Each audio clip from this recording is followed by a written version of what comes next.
Mas mayaman naman ako sa'yo eh. Are you talking about? Bakit? Nanalo ka pa sa loto? Mas mayaman ako sa pagmamahal ng parents ko. Ah, I see. So, ikaw din pala. Di ka pa nagbabago. You're still on your parents' side. Bakit? Kailangan ba may sariling bahay at lupa na ako ngayon? Abay, syempre naman. Bulbulin ka na, Tristan. And you're still on your parents' house. Baka isa ka pa nga sa nagsasabi ng, Ma, anong ulam? Grabe. Ang laki nga talaga ng pinagbago mo. Mas naging malala ka pa. Hey, don't blame me na nagsikap ako sa sarili ko. Kaya may karapatan kang laitin ako? Nope. Just proving my point lang naman na tama lang na iniwan kita para sa career ko. Alam mo, kung alam mo lang na... Never mind. May trabaho pa akong applyan. Wala akong time para patulan niyang katulad mo. Yeah, sure. Good luck with that. 2 years ko na siyang di nakikita. Pero sa loob lang ng 5 minuto namin pag-uusap, alam ko na kagad na hindi na siya yung babae na kilala ko at minahal ko noon.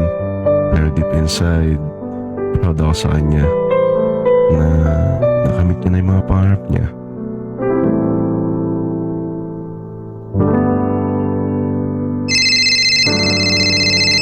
Good morning po.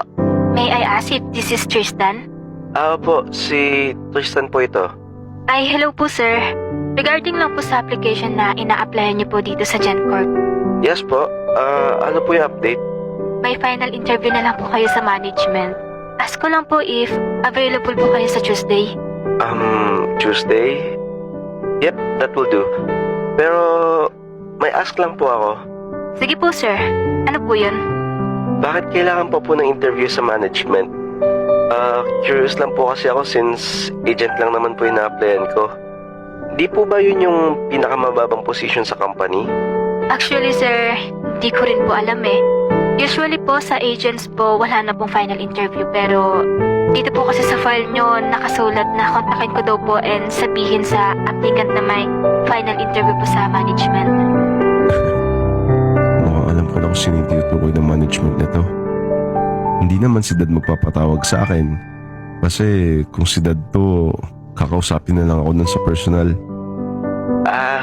Sige po ma'am. I understand naman po. Bale, Tuesday po yung final interview ko po, no? Yes po sir. Sige, noted. I'll be there on Tuesday. Thank you. Sige po sir. Thank you din po. Have a nice day. Ito na nga ba sinasabi ko eh. Halata na kagad na si Gwen yung nagpatawag sa akin dito. Mas mayaman naman ako sa'yo eh.